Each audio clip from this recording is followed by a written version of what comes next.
Don't make a scene. These are important people." My mother-in-law's voice was barely above a whisper, but it cut through the noise of the ballroom like a blade.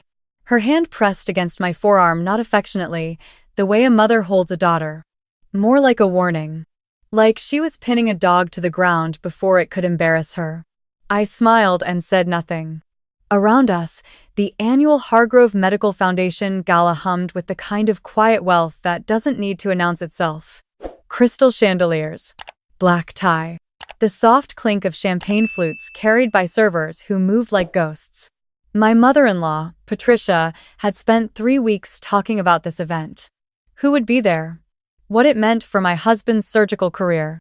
How important it was that everyone make the right impression. Everyone, apparently, did not include me.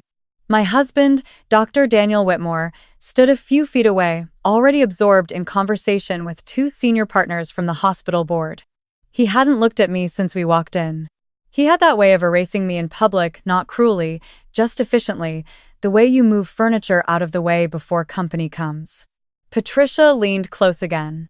"That dress," she murmured, just between us. "I told you the green would have been more appropriate. This is a medical gala, not a cocktail party." I was wearing navy blue. Simple. Elegant. I'd bought it for exactly this kind of event. I reached for a glass of water from a passing tray. She touched my elbow again. "Don't fidget," she said. "People are watching." I set the glass down. Smiled again. Said nothing again. I was good at saying nothing. I'd had 4 years of practice. What Patricia didn't know, what Daniel didn't know, what none of the Whitmore family knew, was that I had been here before. Not as Daniel's wife. Not as Patricia's invisible daughter-in-law. I had been here 2 years ago as Dr. Claire Navarro, lead researcher for the Hargrove Innovation Grant, presenting the study that would become the most cited pediatric cardiac paper of the year. I had stepped away from public research when Daniel and I moved cities for his residency. I had quietly, without announcement, continued my work remotely, under the Foundation's advisory board, because the work mattered more to me than the credit. Tonight, I was not scheduled to speak. Tonight, I was simply here with my husband, wearing a dress his mother disapproved of, being told not to fidget. And then the evening's program director, a warm woman named Margaret Chen, who had known me for 3 years, walked to the center of the room and tapped the microphone. "Good evening," she said. "Before we begin dinner, I want to take a moment to acknowledge someone whose contribution to this foundation has been, quite simply, extraordinary." Patricia straightened beside me, ready to applaud whatever name came next.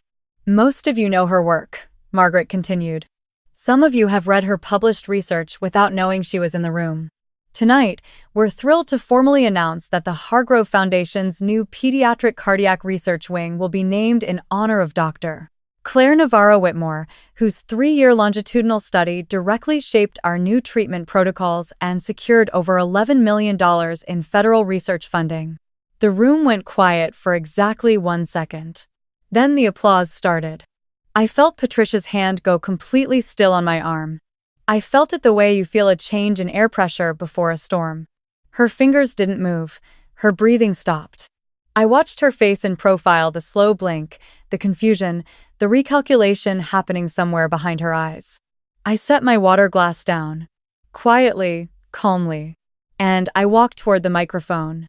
Each step across that ballroom felt like something I had been walking toward for a very long time. Not just tonight. Not just 4 years of Sunday dinners where Patricia talked over me. Not just the residency move where I quietly shelved my own career track to support Daniel's. Every single moment, I had smiled and said nothing. I was walking toward this one. Margaret hugged me briefly when I reached the podium. "You look gorgeous," she whispered. "Go get them." I looked out at the room. 200 faces, board members, department chiefs. The hospital CEO, whose name Patricia had dropped approximately 40 times in the past month. Journalists from 2 medical publications. And at a round table near the center of the room, my mother-in-law, still not clapping, and my husband, whose champagne flute was suspended halfway to his mouth. "Good evening," I said. "Wu tend, wu tend, wu tend." Wuten B 0 said. I didn't need to perform composure. I actually had it. I want to start by saying that the work we're celebrating tonight was never about recognition. It was about 73 children in our pilot cohort whose cardiac outcomes improved by an average of 41%. That's what I thought about every morning when I sat down to work. Not awards, not titles. 73 kids who are alive and healthier because a group of dedicated researchers refused to accept the existing standard of care as good enough. The room was completely silent, the good kind. I glanced once toward my husband's table. He had put his glass down. He was watching me the way you watch something you realize, too late, you fundamentally misunderstood. I continued. I also want to thank the Hargrove Foundation for creating a space where researchers can work without ego, without politics, and without anyone telling them to sit down and be quiet.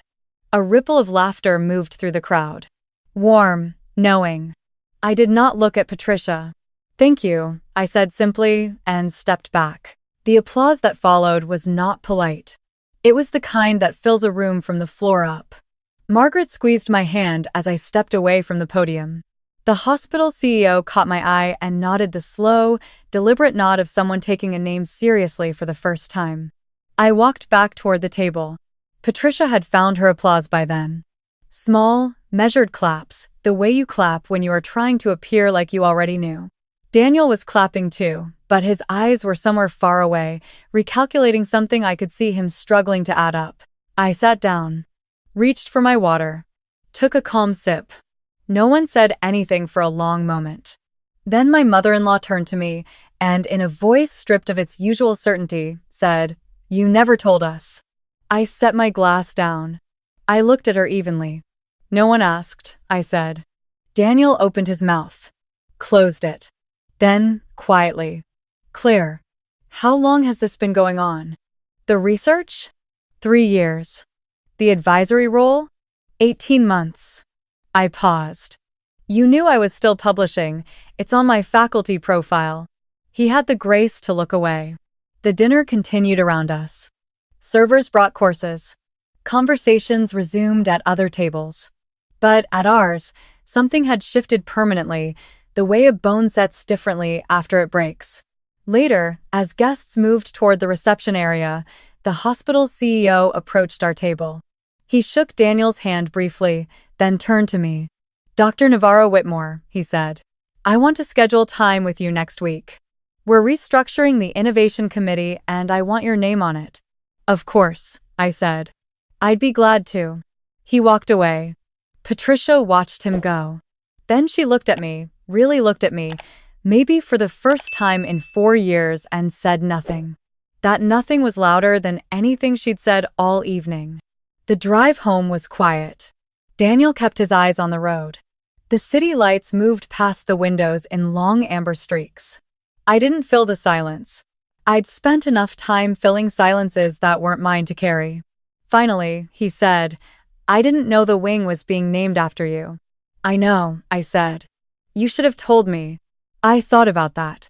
I thought about the 3 times I'd mentioned the Foundation's annual review over dinner, and he'd nodded without looking up from his phone. I thought about the grant notification email I'd shown him 8 months ago, and he'd said, "That's great, babe," and moved on. I thought about his mother asking me, just last month, "So are you going to go back to work eventually?" or as if I had ever stopped. "I tried," I said simply. He was quiet for a long time after that. 2 days passed. Then a week. Patricia did not call.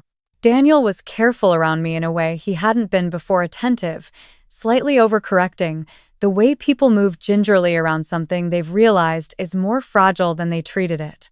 On the 8th day, a Sunday, his mother showed up at our door. No call ahead.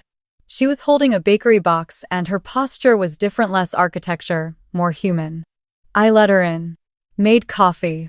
We sat at the kitchen table and for a moment she just turned her mug in circles. Then she said, "I've been wrong about you for a long time." I waited. "I treated you like a placeholder," she said. "Like you were just the woman Daniel happened to marry. Not your own person. Not someone with," she stopped, found the word substance. I didn't argue with her description. It was accurate. I want to do better, she said. I don't know exactly how yet, but I wanted to say it before I figured out the rest. I looked at her across the table. This woman who had straightened my posture at dinner parties and critiqued my dress choices and spoken over me for 4 years. She looked smaller now, not diminished, more real. Less like a character she'd been performing. I appreciate that, I said. And I mean it. She nodded, looked down at her coffee. There was something almost careful in her eyes, the way she held herself. Like she understood she was on new ground and wasn't sure of the footing. After she left, Daniel found me in the kitchen. He stood in the doorway for a moment. I owe you more than an apology, he said. I think I made it easy to disappear. Your work, I mean. I let it become invisible because it was convenient for me. I didn't rush to reassure him. I let the words sit in the air between us where they belonged. I know, I said. And we're going to have to actually talk about that. Not today, but soon. He nodded. I could see him absorbing the weight of it, not defensively, which was new. The following Monday, I walked into the hospital for my first meeting with the Innovation Committee. I wore a deep green dress. Not because Patricia suggested it 4 years ago, but because I wanted to, and I finally had a place to wear it. The committee chair met me at the elevator. Dr. Navarro Whitmore, he said. We've been looking forward to this. I shook his hand. So have I. The meeting room had a long glass table and windows that looked out over the city. I sat at the center of one side, not at the end, not in the corner, not out of the way. I opened my folder, uncapped my pen, and when they asked me to walk them through my vision for the research division's next phase, I spoke for 40 minutes without stopping. Not because I was nervous and filling silence. Because I had 40 minutes of things worth saying. 3 weeks later, the foundation hosted a smaller donor reception. A thank you event, simpler than the gala, but warm. Daniel came. So did Patricia. They sat together near the back of the room, and for once, it was me they watched instead of the room around them. When Margaret introduced me again, I noticed Patricia leaning forward slightly. Listening. Her hands folded in her lap, still, not clapping yet but present in a way she hadn't been before. After I spoke, she found me by the drinks table. She didn't say much, just, "You were extraordinary up there." I smiled. "Thank you," I said. She touched my arm, and this time it wasn't a warning.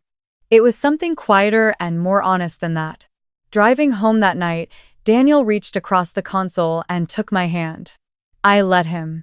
I looked out the window at the city moving past, the lights catching the edges of buildings, and I felt something I hadn't felt in a long time. Not vindicated, not triumphant, just settled. Like I had stopped holding my breath somewhere between the gala podium and this car ride, and I hadn't even noticed the moment it happened. I had never needed them to see me to know what I was worth. I had kept working in the quiet, through the dinners where I was overlooked, and the moves where I compromised, and the years where my name appeared on papers no one at our dinner table read. I had kept going because the 73 children in my cohort didn't care whether my mother-in-law approved of my dress. Because the research didn't pause for anyone's ego, including mine. But being seen finally, fully, without apology, that wasn't nothing. I won't pretend it was. It was everything I'd already built, just finally standing in the light.